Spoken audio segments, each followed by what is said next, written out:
Well, we'll give it a couple minutes and see if anybody shows up. Um, Nobody shows up, then I got plenty to do today. So, um,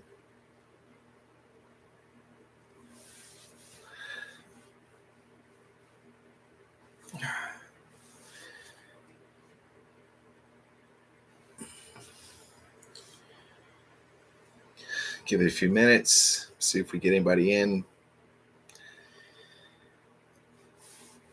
If you jump in, just jump on the chat, say hey, so I know you're here, and um, get it started. I don't expect a lot of people, if any, really, to be honest with you. This isn't something I do frequently at all. I think this is the second, maybe third, I don't know. But I figure I'd take an opportunity to answer any questions or anything like that. You know, I get a lot of emails and stuff like that, and I try to answer them as quickly as I can. But this is an opportunity if anybody wanted to come live, ask some questions or whatever. We can discuss and talk about certain things. Actually gives me an opportunity to work on my lighting. I'm trying to. Is that better? I wonder. Get darker, get lighter. That's not too bad.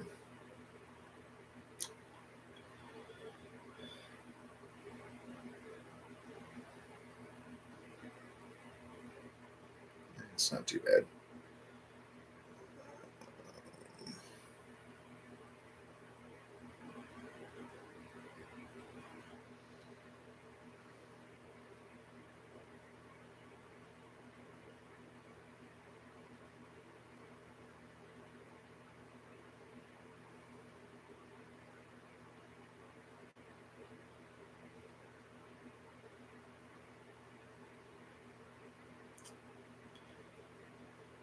I don't know why I did that.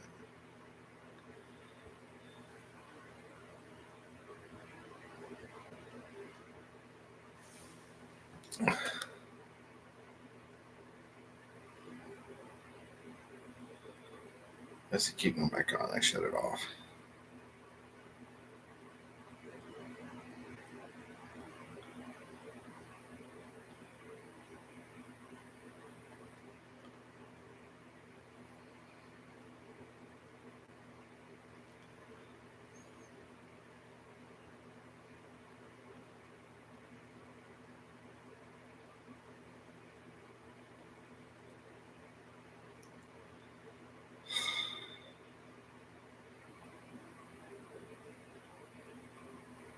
That's better.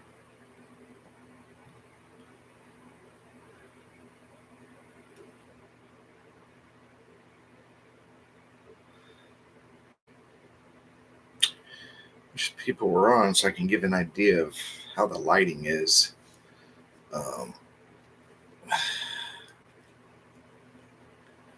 Trying different things. I got the Wise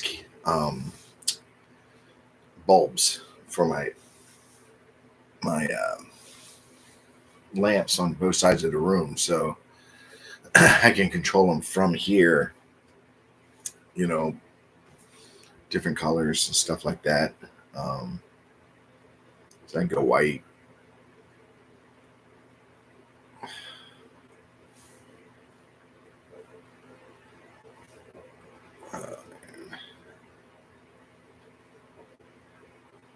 I'm not outside of anything.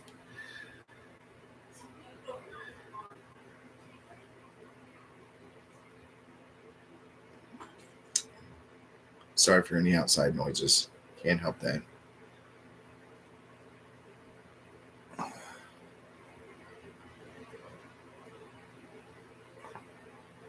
Yeah, it's too bright.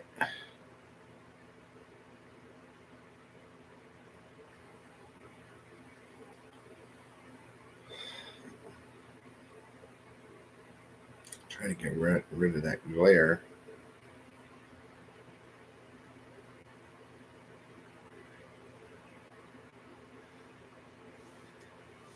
All right. Well, if it, I see there's one person in there, just say hey. And how's the lighting? Playing with the lighting. Um, can you tell me how the lighting looks? It's kind of on my side. I'm just looking at myself, so it's kind of difficult. So I just wanted, should I go brighter, darker? I can change colors, mess with the colors, stuff like that. Um, let's see.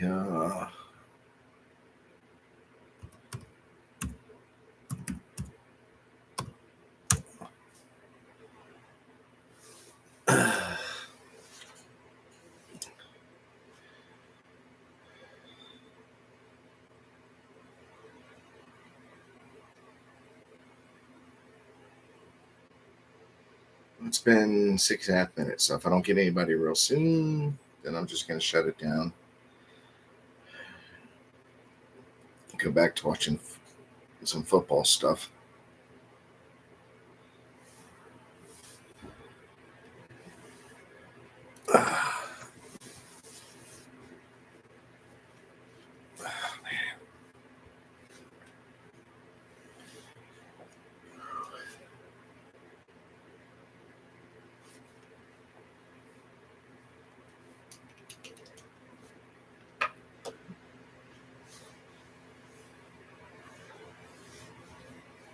All right, well, I'm going to go ahead and close it down. I was really hoping to have a good conversation with some people, but that's okay. Not a problem. It was more of a practice to work on the lighting, make sure everything is working out good, stuff like that, because I'll be working on different things in the future. Not podcast. I don't ever want to have my own podcast. And just one of those things I'm not interested in. I got way too much going on with just the regular Bigfoot stuff. So, but future, guests on podcasts and stuff like that. I want to be better prepared and with what I'm working on and stuff like that. Alrighty, well, I will go ahead and end this. If anybody is watching or anything like that, I do apologize. There's nobody in the chat, so it's well, somebody popped in.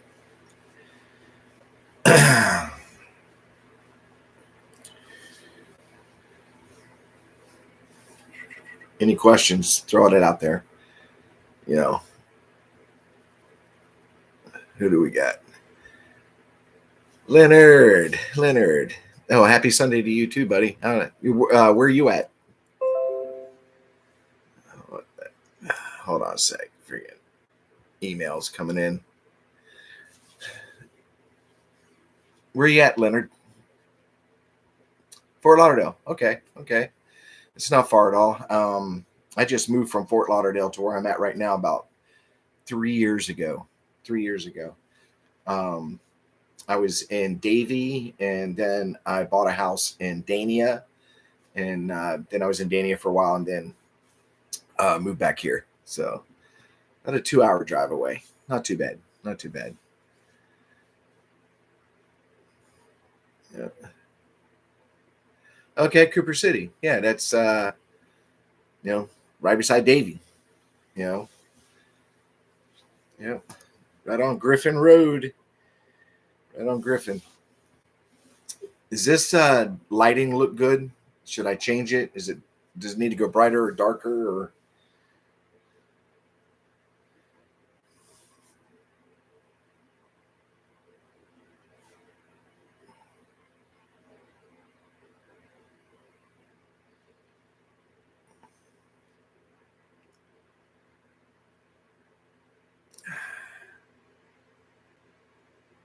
Keep saying.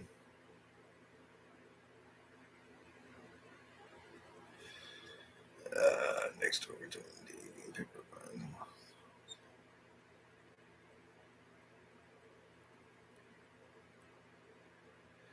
Well, no, I've got the green tone on there. I can change that to anything. That's what I'm doing is trying to figure it out. See what I'm saying? I can change it to whatever. That's why I'm doing this particular live, is to answer any questions anybody has, and also kind of work on some of this stuff. I can go. This is just regular white light right here.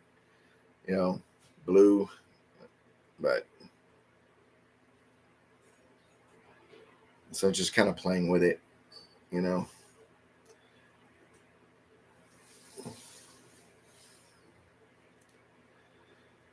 Uh,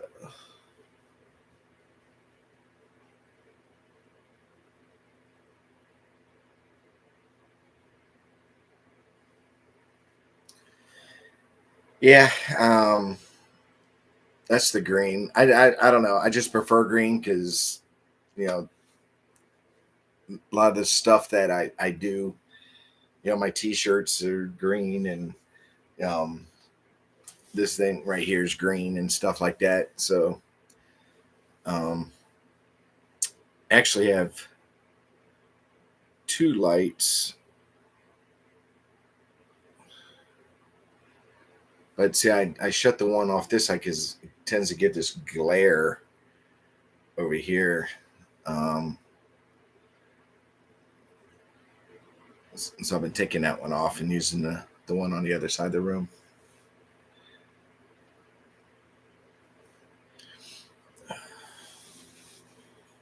So Leonard, did you get a chance to go to the what's that? I was chatting with Icebox on the phone this morning. I Icebox is great, man. Great guy. I'm probably on the phone with him 2 or 3 times a week. Um, I definitely show him a lot of support. He shows me a lot of support. Great guy, great guy. Kind of wish he lived closer. I would, but I'm not going all the way to Indiana. That's where he's at right now. But he used to be in Alabama. So, um, but great guy, really great guy. You know,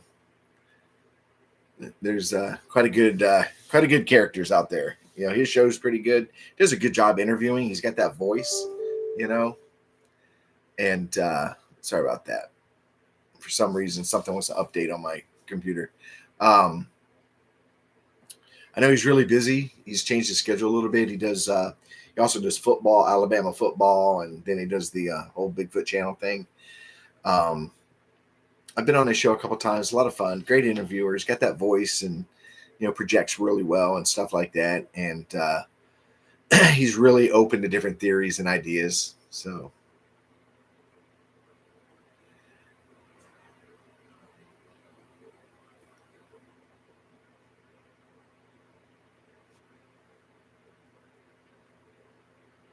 yeah, I agree. He definitely has that a radio announcer voice. I've told him that too. I said, he's got the voice for it. He does. He does pretty good. So how was the Bigfoot Festival? If you ever get a chance to make the Florida Bigfoot Conference, dude, it's fantastic. It's huge, huge venue. Um, a lot of great speakers. You get to see a lot of researchers and stuff like that, and it's just fun. It's a good time being around like-minded people and stuff like that.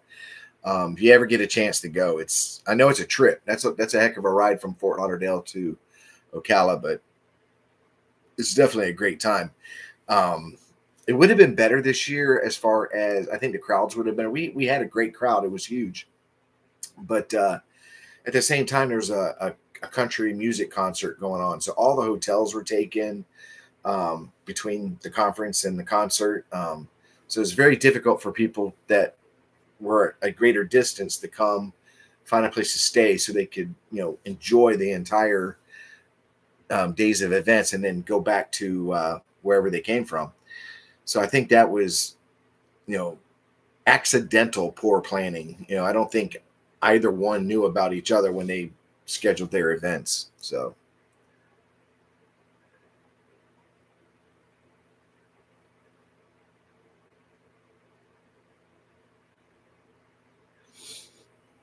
Now, what I do think, Leonard, is that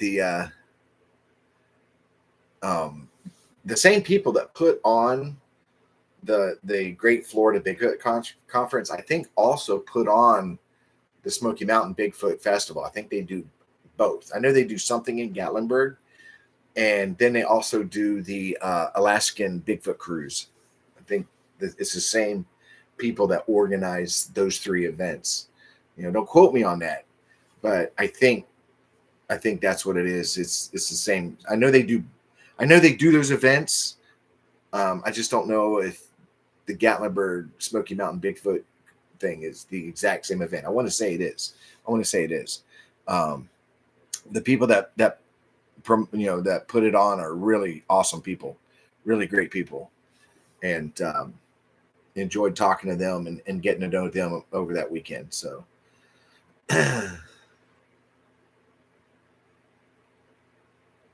yeah, okay. So that one in Gatlinburg was the same one, you know. And I know I was talking to um, Brian from Sasquatch Odyssey and Brian King Sharp, and I know he was going up there. I know RPG now. I think RPG works with that group now, so he goes to all their events, promoting their events, and he's the head guy on stage and stuff like that. Yeah, gather up events. Yeah, that's it. RPG is just an amazing guy, just full of energy, positive, great focus, really good guy. I think he brings a lot to the table now that he's with Gather Up and with you know those guys that are putting this together and stuff. I forget their names. I want to say his name is Marty. But anyhow, I got him in my Facebook and I have to look him up. But I think adding RPG to that venue was a great move. I mean, he's awesome guy. Has a lot of contacts in the Bigfoot community and stuff like that. Um, he's a bundle of joy. I tell you what, you ever get to meet RPG, he's just a great guy. He'll stop whatever he's doing, take a picture with you, and talk to you and stuff like that. Um, good guy. So I was out yesterday. Was it? Yeah, I've met Dave. I've really never got an opportunity to have a conversation with him and stuff like that. Um, I always felt like he was a little standoffish. So I really didn't, push any issue to talk to him. But the last time I saw him was last year's conference. Um, but I actually wanted to spend more time talking to Jeff Meldrum. Really a big fan of Jeff Meldrum, and wanted an opportunity to sit and talk to him, which I got, and pick his brain and stuff like that. So I really didn't get a lot of time or opportunity to talk to David. So, but he's a pretty popular guy. He's definitely doing the tours and getting around. I know him and some of the people there don't necessarily get along.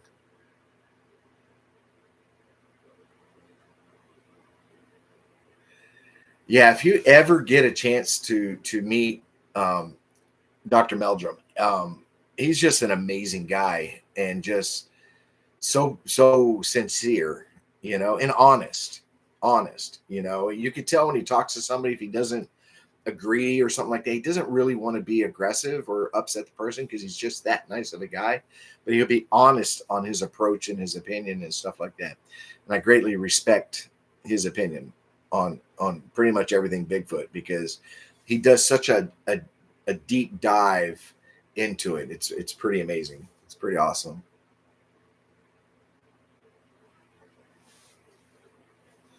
Can't see that.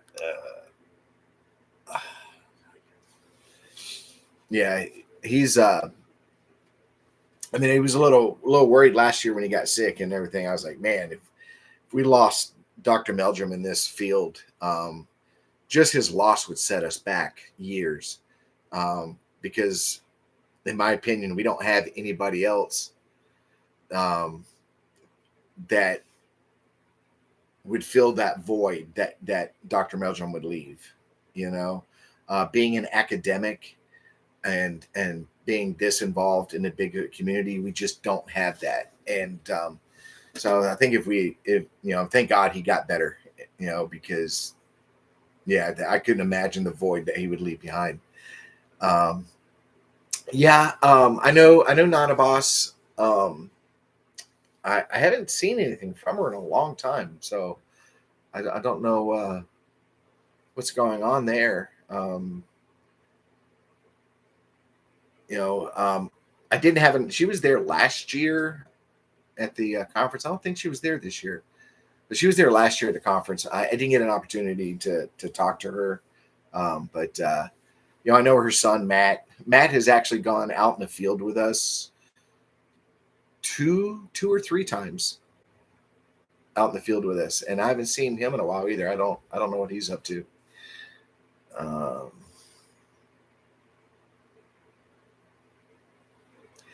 yeah,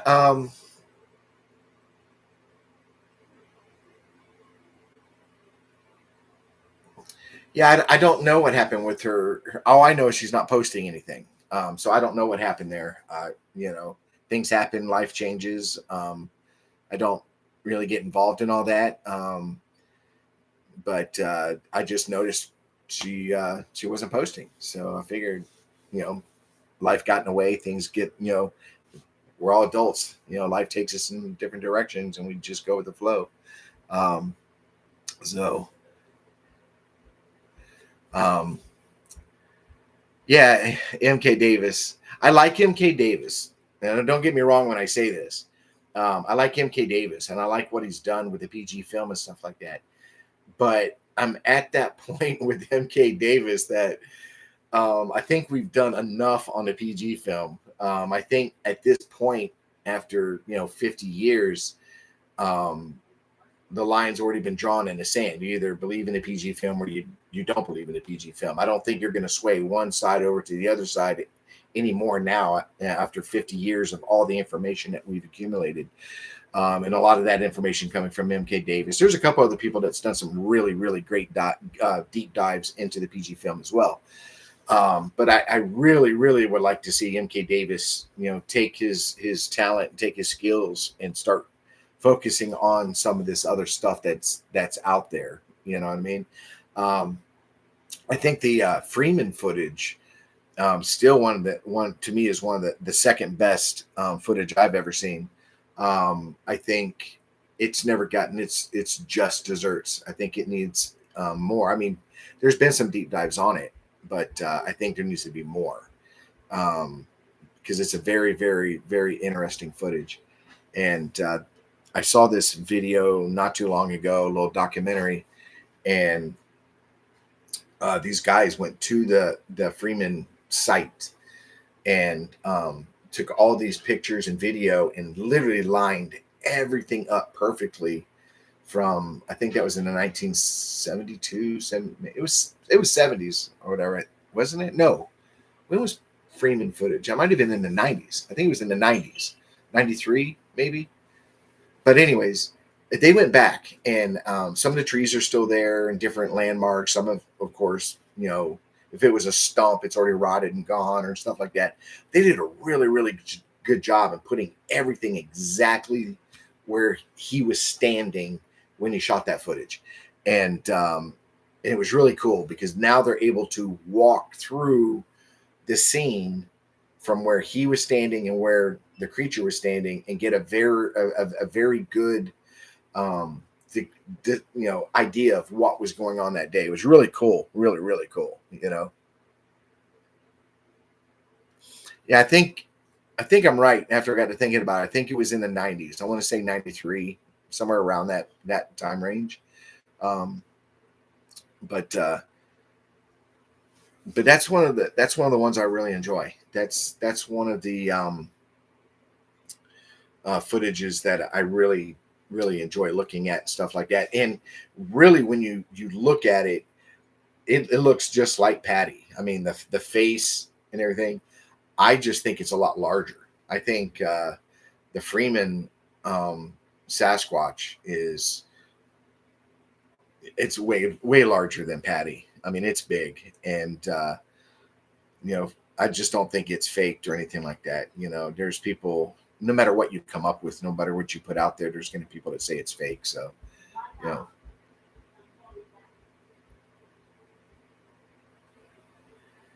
yeah, yeah, that was my incident. It really wasn't his hunting spot so much. It was just this forest that he hunts.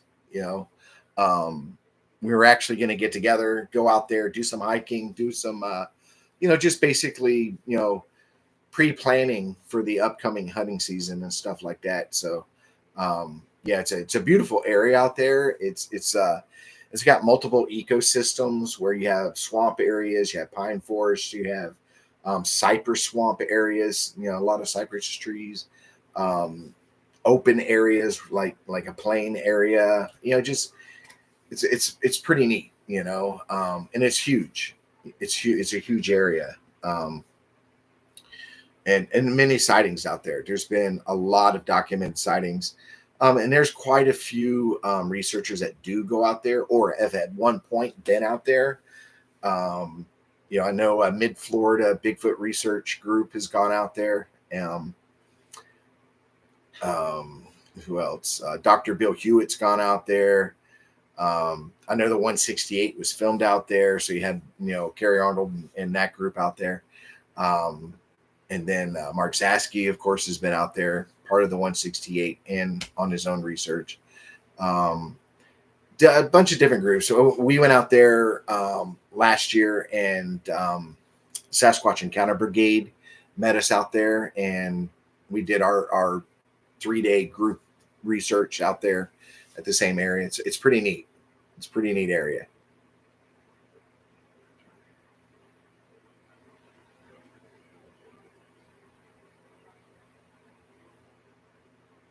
Yeah, I was the same way. After, it really came to light when me and Carrie Arnold, we were sitting there talking and discussing, my incident, different incidences in his past and stuff like that. And how many things that as a deer hunter I was and spend all my time in the woods that were probably related to these things, and I just didn't know because I was ignorant of who they are, what they did, and the signs and stuff like that. Now in retrospect, I look back at different incidences and different things that happened, and I'm like, wow, that could have been one. I don't know. You know what I mean? There was an incident up in Uwharrie National Forest, up in North Carolina, and it was me and 3 other guys. The other 3 all being military as well, all being in the Marine Corps. And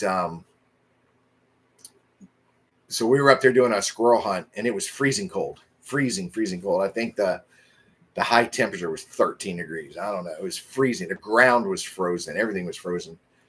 And I went off on my own, doing a squirrel hunt, and I was on this ridge, and I sat on this boulder, and you look down the ridge, and then on the other side, it came back up. So I'm looking basically at a wall in front of me that I would have to go down and go back up.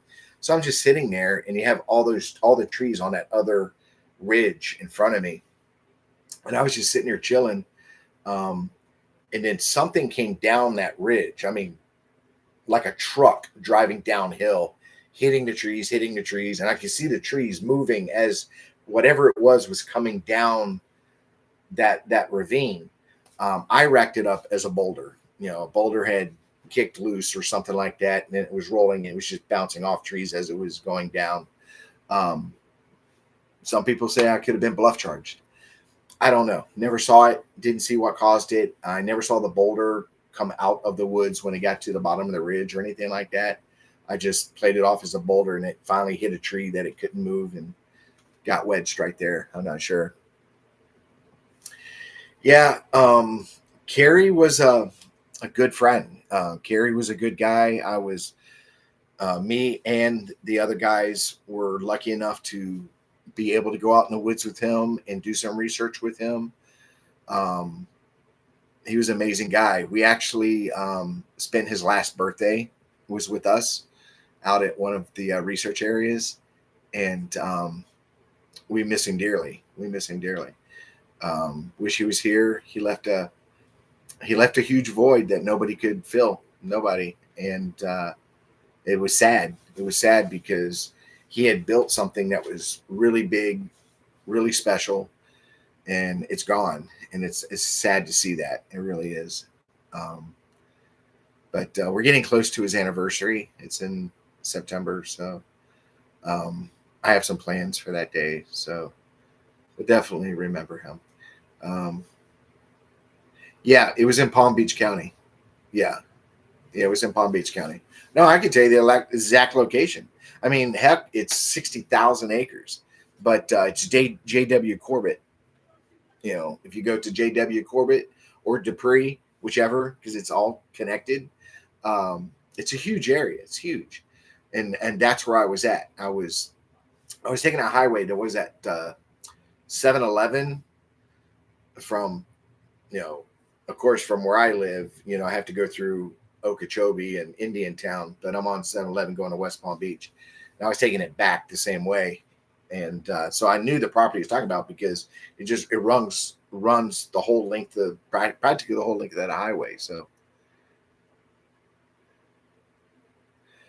yeah, his Bill Hewitt's his encounters were out there where I just told you. That's where he had those encounters. You know, me and Bill have talked many times. Great guy. I really like Bill. Really great guy. I like sitting down and talking to him and listening to his encounters and different things like that, you know. But he's had different encounters at different locations. I know he had an encounter at in Sarasota at Mayaca State Park. I think he had an encounter out there. A couple encounters out there in Palm Beach. But I tell you what, if you ever get an opportunity to meet him and talk to him, his Bigfoot setup is bar none the best I've ever seen. Bar none the best I've ever seen. You know, all these actors and stuff on Expedition Bigfoot and Finding Bigfoot, I don't think they can even touch what Bill Hewitt's done. You know, his setups for research and getting out in the woods and all that is just amazing. Just amazing. You know.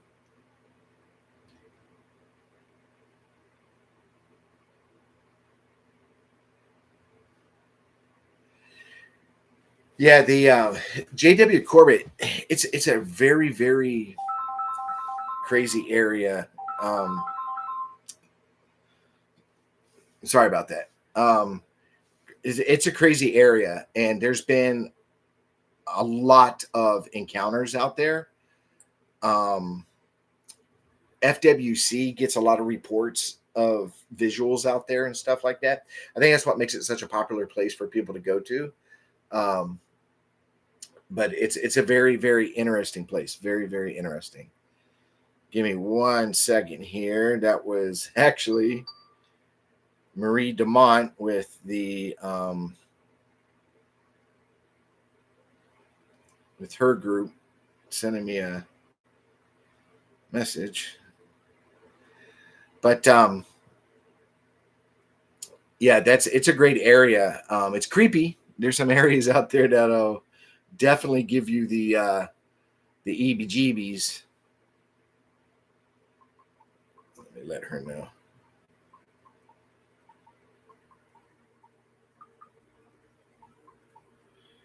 Apologize for this, guys.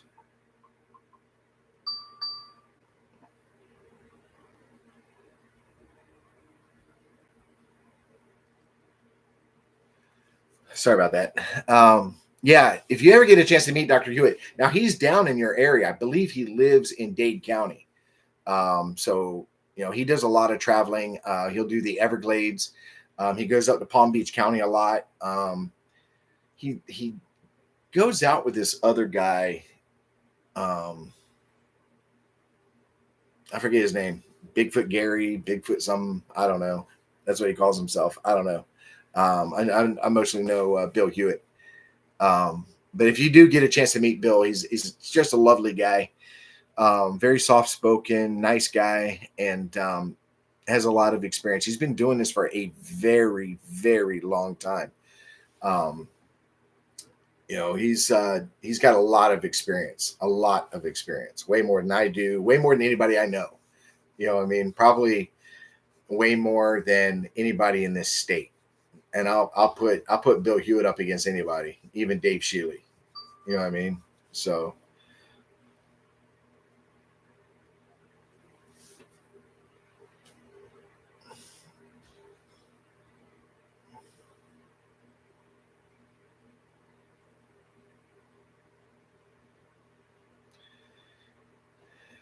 I'm just trying to get caught up here. Sorry, guys. Yeah, I mean it's live, and it was my fault because I did tell Marie that we talked Friday, I think it was, and I told her that, or I think it was Friday. But anyway, she was busy at that time, and I said, yeah, call me anytime. I'm available. She just happened to choose this time to call, but that's okay. She's a sweetheart. Um, like I said, if you her channel is Mid Florida Bigfoot Research Group. Yeah, I think I got it right. And she's also out of Florida. She's out of outside of Tampa area. So they do a lot of stuff in the Green Swamp and stuff like that, which is an area I really want to go to and check it out sometime. Yeah, just Leonard, hit me up on our on my email, which is the same as the title here. It's BFFG Bigfoot Research at gmail.com.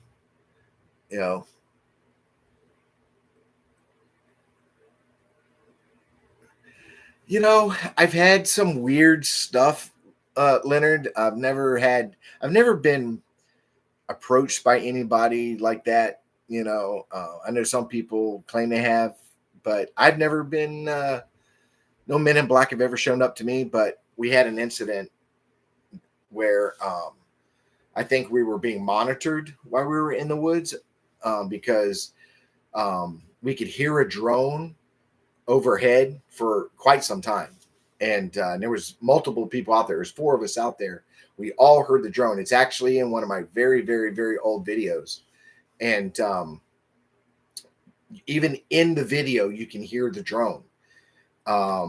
So I think we were monitored. I think they were watching what we were doing. I think there's somebody that's aware of what I'm doing in this particular area. So I'm not sure. That we had some weird camera things happen after that day when we got home, going through footage and stuff. Things were kind of not right. Time dates and stuff like that changed, and just craziness going on. I went out to that same area yesterday, and I ran into some camera issue. It was really weird because I was I lost a lot of footage, and it was just gone. All of a sudden a timer came up on my phone. It was a timer. It's like I didn't leave video to go to timer. You know what I mean? I didn't leave it. I was filming the whole time, and so I missed this whole footage. I had found this dead turtle, and I was filming the turtle, and I found an arch by the turtle, and I was, filming the arch and stuff like that. That whole footage is gone. So it's really weird, in the video that I put out yesterday, I pop right in where I say, well, that was weird. I don't know what happened to my camera, and I start back up from there. It's BFFG Bigfoot Research. That's all one word, BFFG Bigfoot Research at gmail.com. Just like, I don't know if you can see it here. Just like that. Without the dash. Just don't put the dash in there. But it's BFFG Bigfoot Research at gmail.com. So, yeah. Marie is, she's a sweetheart. She actually came out with me the last time I camped, and spent a weekend with me, did some research, did some night stuff and stuff like that. She's a sweetheart. She does really good. I like her team. Mike Aguilar. Matter of fact, me and Marie was supposed to be a part of it, but she took herself off of it. But me and Mike were on the Skunk 8 roundtable at the Bigfoot conference. So he's a good guy. I like him, down to earth. He's a Florida boy, you know, and yeah, we had a good time. Matter of fact, Marie's booth and our booth were right beside each other. So we just crammed them together, kind of like, one big booth, and we just crammed it together. And so the whole day we could shoot the breeze and talk and stuff like that at the conference. So had a good time, great time. Look forward to next year already. So, but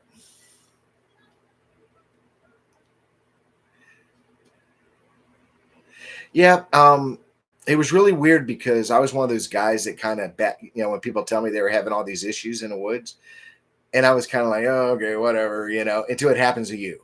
You know what I mean? When it happens to you, you're like, wait a minute, something's weird here. Yeah, Carrie used to have a bunch of different issues and stuff like that. Now, me personally, this is just my opinion. This is just my theory. I don't think it's Bigfoot related. Okay. I don't think Bigfoot is out there using mind tricks in playing games or anything like that with our electronics. I think it could either be an outside entity, whoever that party is that might be affecting, because they're aware of what we're doing and why we're out there. That's one of the conspiracy theories we could throw out there, or it's something natural. There's certain areas where if you happen to be standing over limestone or granite, or different types of stone underground and stuff that give off certain electrical stuff, could affect electronics and stuff. That's why a lot of these guys that use EMF readers and stuff like that, they're going to come across those things. They're natural. And if they're strong enough, they can have a direct effect on your equipment and stuff like that. It's no different that if you're in an old house and you're getting a lot of EMF from the surrounding walls and stuff like that, can create some mental things where you think you hear things or you see things. That's where a lot of ghost phenomenon come from. So it's EMF is definitely a real thing, and it's powerful. It could be that. It could be something either natural, or it could be, like I said, any number of conspiracy theories dealing with outside agencies that are doing what they do to mess with our stuff.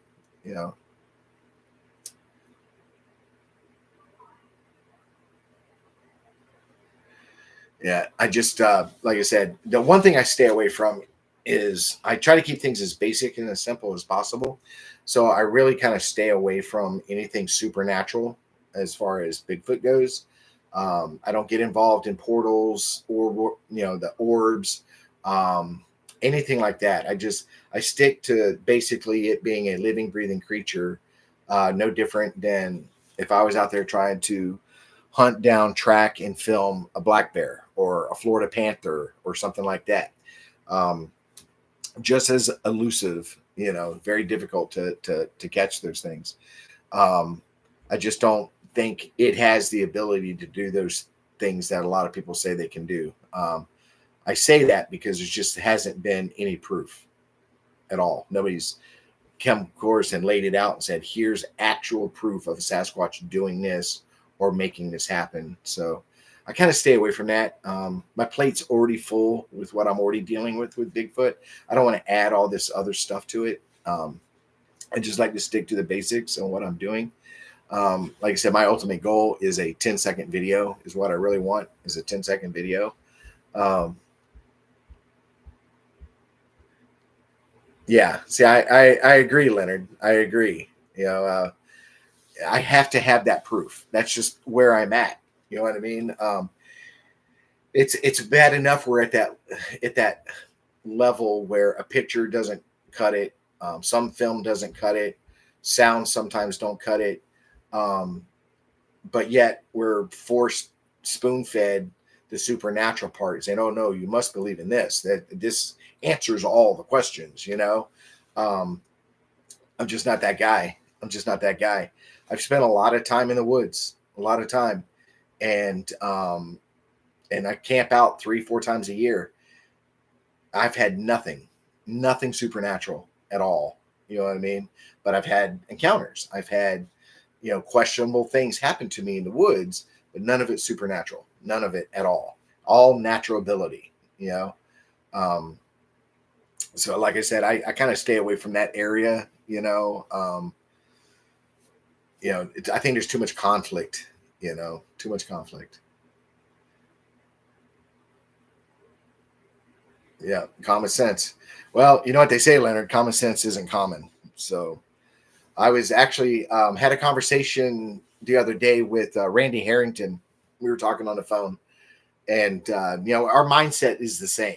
Me and him, kind of have the same attitude and ideas about certain things, and so we kind of throw things off of each other and stuff like that, and he'll, if I, because he'll call me. He had it, he actually had a question about one of my encounters. I was able to answer it for him and stuff like that.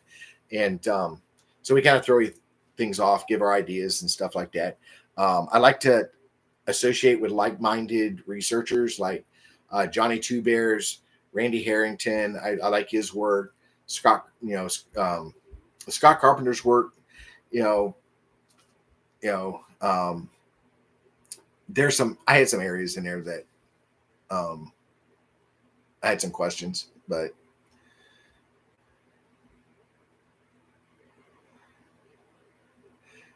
well, yeah. Think about it, Leonard. You were an attorney, okay? And if somebody had laid out all this evidence that we have so far, they lay out the footprints, the audio, some film footage, all this stuff, but then let's back it up with some paperwork, okay? We have in the state legislature, Florida state legislature, back in the 1970s. I have copies of the notes from that meeting where the legislature was in session, and they discussed Sasquatch. They discussed the skunk ape. What do we need to call it? What do we need to do about it? Stuff like that. I have the actual notes from that meeting.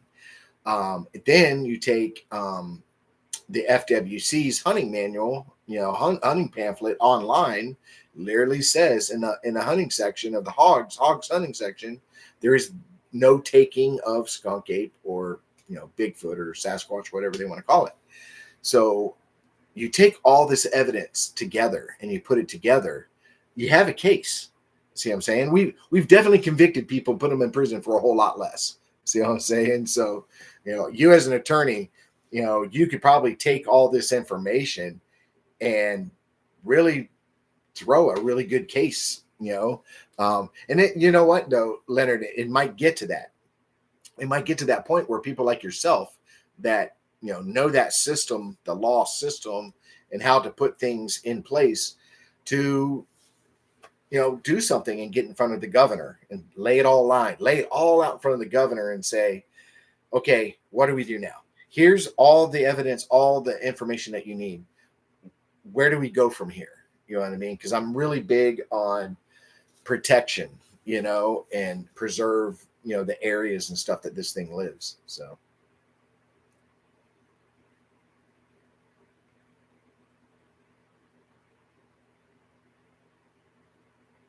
Yeah, I mean, that's the thing is why isn't it talked about? Why isn't it? Um, I don't know why. I don't know if there's at some point there's just they just the powers that be are told shh in the subject right now. Let's not talk about it. I don't know. Let me fix my chair here. I don't know why it's not talked about more at that level. You know what I mean? It has been talked about in the past because we have documentation. It has been, but it's not being talked about now.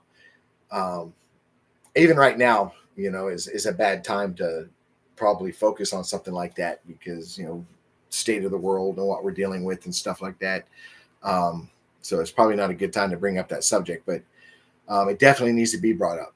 I think if you got enough people, a good group of people, solid researchers, attorneys, maybe some academics that are involved in the subject, and you go as a group and meet with that state's governor, that might open up doors. Don't know.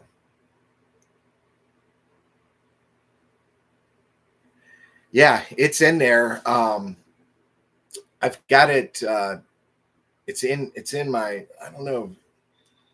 Let me see here.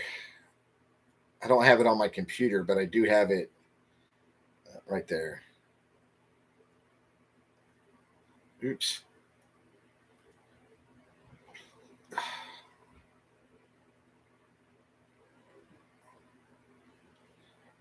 don't know if you can see it. See it right there? There is no taking of swamp or skunk apes.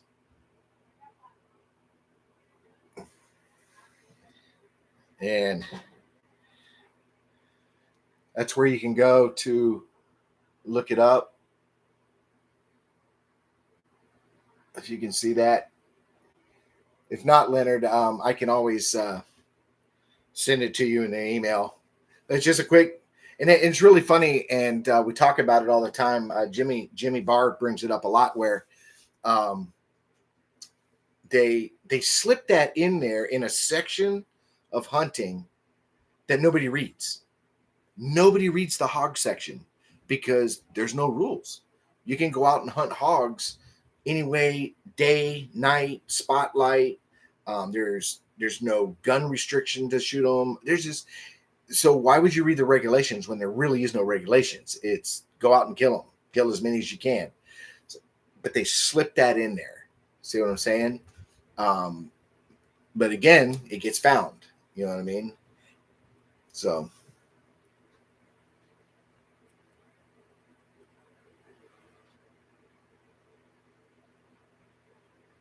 yeah, I mean, but that's the hard part, Leonard, is how do you find a group of attorneys that are all involved in this or have a belief in it? You know what I mean? That's the hard part.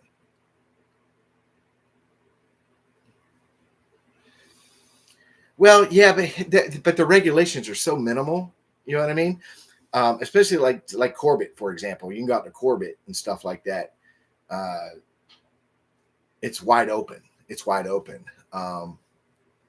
Where I live, I mean, you can just walk out your backyard and start shooting hogs if you want to. You know, as long as you're not shooting at somebody or somebody's home or something like that. But yeah, I'd probably take word of mouth.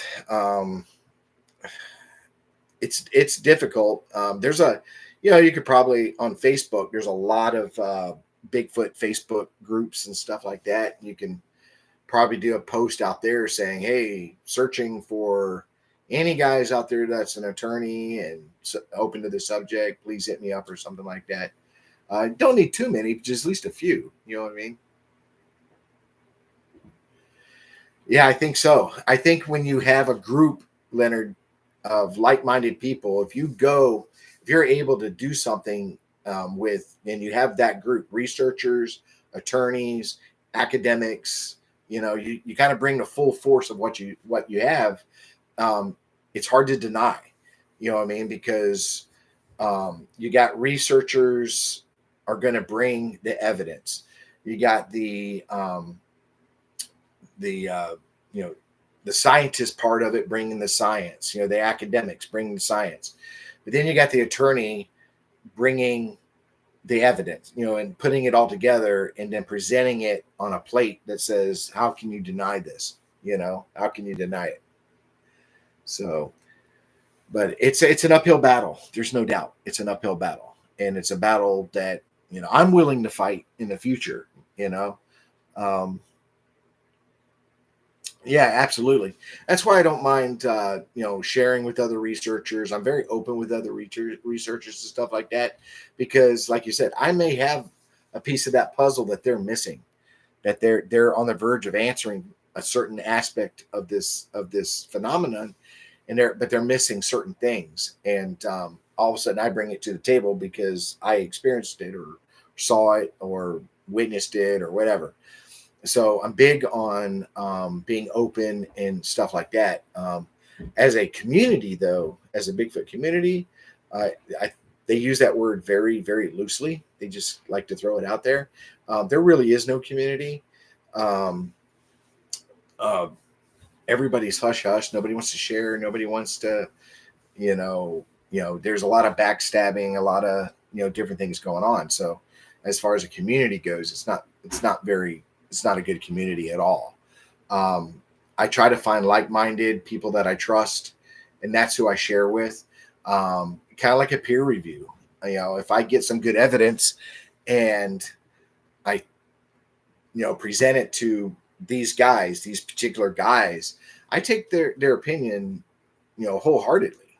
I've literally discarded evidence because of what they said. Oh, well, it's not really that good. I wouldn't present that, or that's not clear. I wouldn't present that. Absolutely. Then throw it on the floor. Let's move on. You know what I mean? So I think if more people did that, I think we would definitely move forward in this field. Um, but I think as far as researching goes, there's not a lot of great researchers out there. You got a lot of people that go out there and make stuff up and, basically claim everything is a Bigfoot, every dark spot in the woods is a Bigfoot. So, yeah, it's the exchange. Yeah, I mean, a two-way street. I'm really not sure, Leonard. I mean, if I usually I don't share with them in hopes that they're gonna give me something back. I just immediately, but down the road, you know what I mean? They can hit me up and say, hey, we had this discussion. Let me show you this or something like that. Is it really building that relationship? That trusting relationship, which, like I said, currently right now does not exist in the Bigfoot community. It's in small little groups and stuff like that. And it's really funny, because it's like, most of the researchers I meet, we're older. We're in our 40s, 50s, 60s, stuff like that. But yet they act like they're in high school. They don't want to share, and they want to bicker. And, well, I don't like you because you like him. So since I don't like him, I gotta not like you. You know what I mean? And it's just ridiculous. They gaslight people for no reason. It's just the community is really shot, and it's sad because it wasn't like that for a while. For a while, it was actually pretty good, and I think that has a lot to do with Kerry Arnold. I think he really did bring it together. People were willing to do more and everything, because I saw literally almost immediately when he passed away a complete change in the community, a complete change in attitude and everything else. So I think he had a lot to do with holding it together.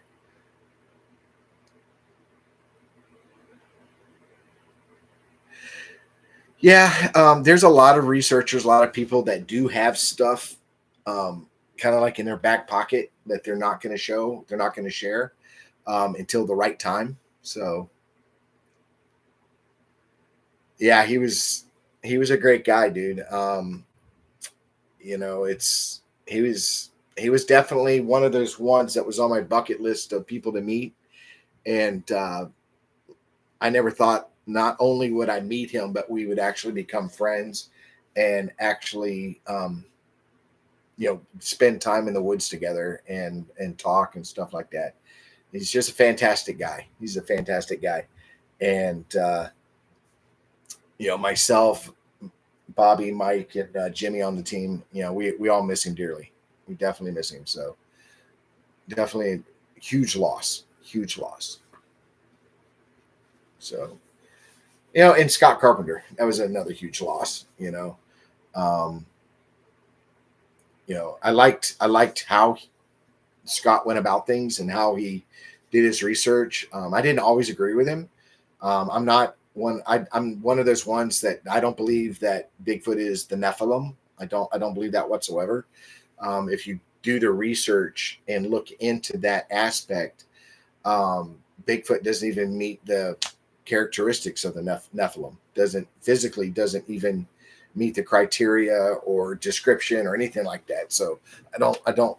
Just that by itself tells me that they're not Nephilim. And You know, even though we consider a giant, you know, 7 or 8 feet tall, um, that's not really out of the realm. You know what I mean? So if you're looking at biblical or, you know, any past sense of giants in the past and stuff like that, I think they're talking 10, 15, 20 feet tall beings, you know, back then. Did they exist? I mean, there's enough evidence that says that they do, um, but I'm not sure. But I think that's more in the realm of a giant than 7 or 8 feet tall. You know what I mean? 7 or 8 feet tall is big. It's a large person. It's a large animal. But is it really a giant? See what I'm saying? Because even in human history, we've had people get to those heights. You know, and we call Andre the Giant was a giant. You know, but he was just a very large man, very very large man. Um, he's giant just in comparison to what's standing around him. You know what I mean? So let's see here.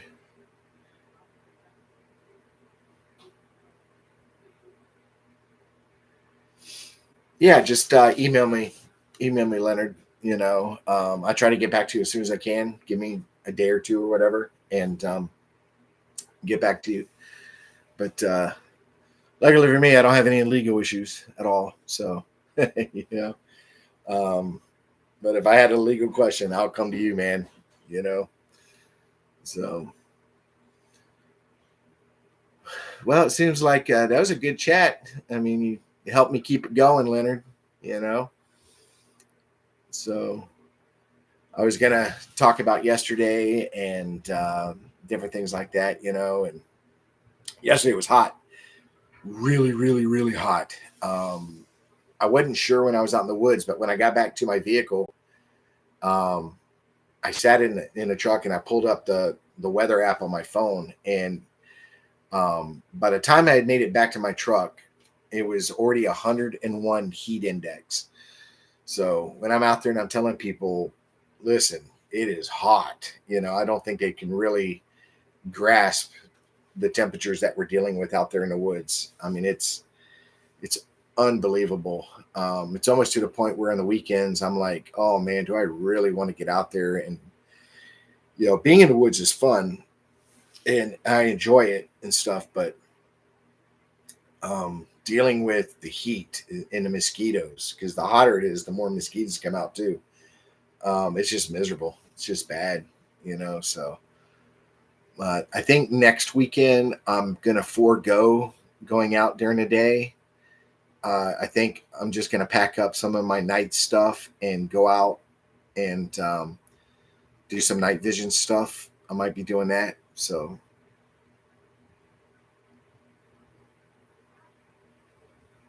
yeah, 103 is hot. You know, especially in Florida. I don't think people realize the heat index is everything to us. Everything. You know, I go out alone quite a bit, Leonard. Almost, I would say 90% of the time, 95% of the time, I'm by myself. You know, I try not to. I wish I didn't. But in my area, there's, you know, not a lot of, there's not a lot of, you know, people out here that do what I do. So, um, Jimmy is about two hours away. Bobby's about 3 hours away. So you know, it's kind of difficult for us to drive back and forth every weekend or something like that to do something together. So I'm pretty much by myself when I go out. Um, it's definitely not by design. It's just the way it is. It's just the way it is. So I have accidentally put myself in some bad situations while I'm out there, not paying attention to what I'm doing. Um, yeah, I do carry a friend with me. I do, Leonard. Always, always. Um, and I think I said it in yesterday's video. Is I'm not really overly concerned about a skunk ape or a Sasquatch coming out of the woods and snatching me up. There's so many other things in this state that want to do you harm, and I mean we have, you know, ample amount of hogs. We have black bear. We have Florida panthers, we have alligators, we have rattlesnakes, we have moccasins, and I mean there's just and that's just animals. Then you look at the insects. We've got all 5 different breeds of black widow, scorpions, different things like that. There's just Florida is a tough place. It's a tough place, and so when you go out there, you've got to be prepared. Um, Now, me, the incidences that I had an issue with was getting lost. I've actually got discombobulated and not paying attention to what I'm doing because I get so caught up on something else that I get lost and I lose track of time. So now I got to find my way out because it's starting to get dark.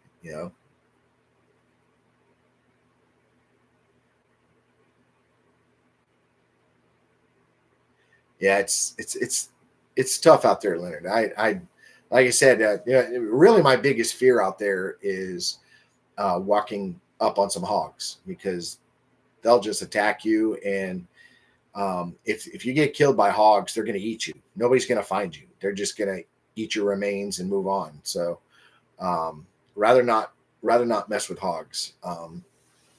Black bear, you know, I mean that's a fear thing, but I think I can scare one off enough that he's not going to mess with me. Same with the panther, you know, but uh, but they're out there. They're out there, so you gotta be aware and be prepared. And I always carry something. Always, you know, I got everything. Got a friend on my hip and plenty of knives and whatever I need. So that's why when people see me, I always got the backpack on in my videos. So I'm carrying quite a bit of stuff, tripods and water and binoculars and just it's a bunch of stuff, tape measures, rubber gloves. It's a lot of stuff that piles up that you take with you. And so I'm always got my backpack with me. And now I bought a chair, a small foldable chair that I carry with me too. So now I can take time and just set up and video and overlook certain areas that you know instead of me sitting on the ground or leaning up against a tree, I can actually sit down and get more comfortable and do some filming and stuff like that. Especially not this weekend, but the last weekend I went out to this water source. It's just a gorgeous day, beautiful.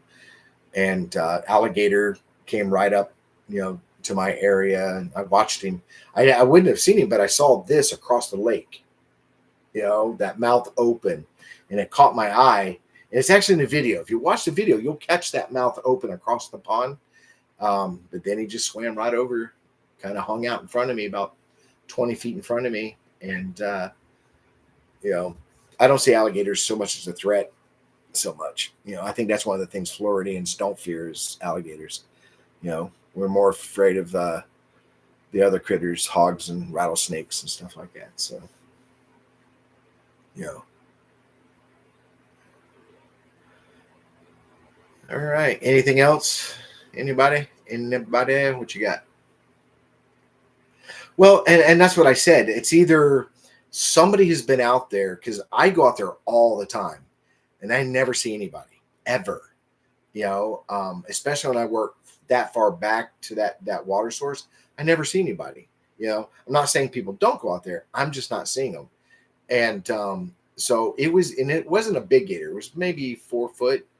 Um, so it was either definitely, like you say, accustomed to people and probably being fed, or it was so unaccustomed to people that it did not see us as a threat whatsoever and decided to come and check me out. You know what I mean? I don't know. Um, but I definitely recommend anybody who comes to Florida and you see alligators, don't feed them. Don't feed them.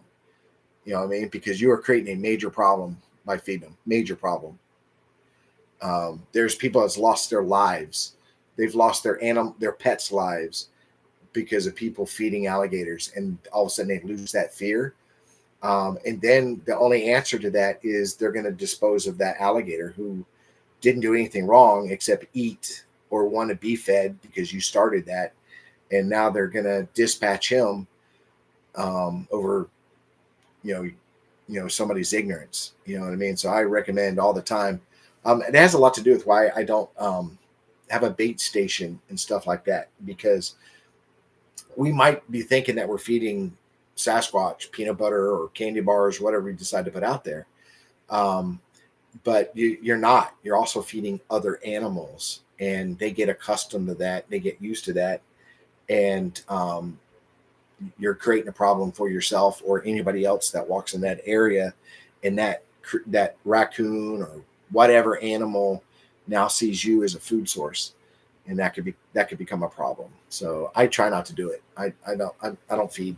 Now, leaving gifts like trinkets and stuff like that, I mean, I think that's fine. As long as it's not something that might be a choke hazard or something, or um, it's one of the things I never understood is all these researchers that come across marbles. Oh, Bigfoot left me a marble, or Bigfoot threw a marble at me. Where is he getting these marbles? You know what I mean? I don't get it. Where does a Bigfoot openly find marbles? Never understood that. Never understood that. So, all right, guys. Well, it's been over an hour that I've been on here. I'm gonna let it go, and I appreciate it, Leonard. Thank you for being here. It gave me somebody to talk to and discuss some things. Um, this might be something I'll do on a regular basis. I'm not really sure. It gives me something to do and discuss, Bigfoot related stuff. And, like I said, I'm big on theories and people's ideas and stuff like that. So, um, I like having discussions. Anything all about Bigfoot. I love discussing it and stuff like that. So, I've had many, many, many conversations on the phone with a lot of different researchers about different theories and ideas and stuff like that. It's a lot of fun. So, but I want to thank you and appreciate you, Leonard. It shows there was somebody else in here, but they didn't ask any questions. That's okay. Hopefully they were entertained. Um, what's that? Hey, there's a lot to be said for spell check. So, yeah, just like I said, Leonard, hit me up with an email um, and stuff like that, and go from there. I do, like I said, I try to check it as often as I can, but I do get busy with life. I do have a day job. So, but it will get seen and responded to at some point. So as quickly as possible. All right. Well, I'm going to go and take care, Leonard. God bless you. Try to stay cool down there. Enjoy yourself. And hopefully we'll talk again soon. And like I said, if I do another YouTube live, hopefully you're there. And maybe next time we get a lot more people asking questions and doing stuff, So let me ask you one really quick question, Leonard. I set this thing up where when you ask something, it takes 10 seconds before you can ask again. Did that work out? Because I'm trying to slow things down in the chat so I can try the best I can to keep up. And if I can slow it down by 10 seconds where each person, because you've seen it on chats where everybody's just bam, question after question after question, where this way it slows it down. You can only ask me a question and it's 10 seconds before you can ask something else. So I'm glad that so if you say, yeah, it did work out. Good. So I'll continue to do that. Like I said, today's thing was a lot of practice. Like I said, lighting, different things, trying different things. So, and you said I could detect. It took a few seconds for you to answer, but well, a lot of time is because I'm reading it. You know what I mean? I got to take a moment. I have to look at the bottom of my glasses is the reading part. So sometimes I got to lean in and read it, see what's going on. That's me. You know what I mean? I usually read things twice before I answer it just to make sure I understand what the person's asking and stuff like that. But definitely want to be, clear, clear on the question, clear on the answer. So, all right, Leonard, you take care of yourself. And we'll catch you on the flip side and enjoy yourself. Maybe I'll do this again, Not sure. Just trying different things. So I got thunder going on, so we're about to hit a pretty serious storm. And I'll talk to you later, Leonard, and I'll be looking out for your email. All right. Take care, and God bless you.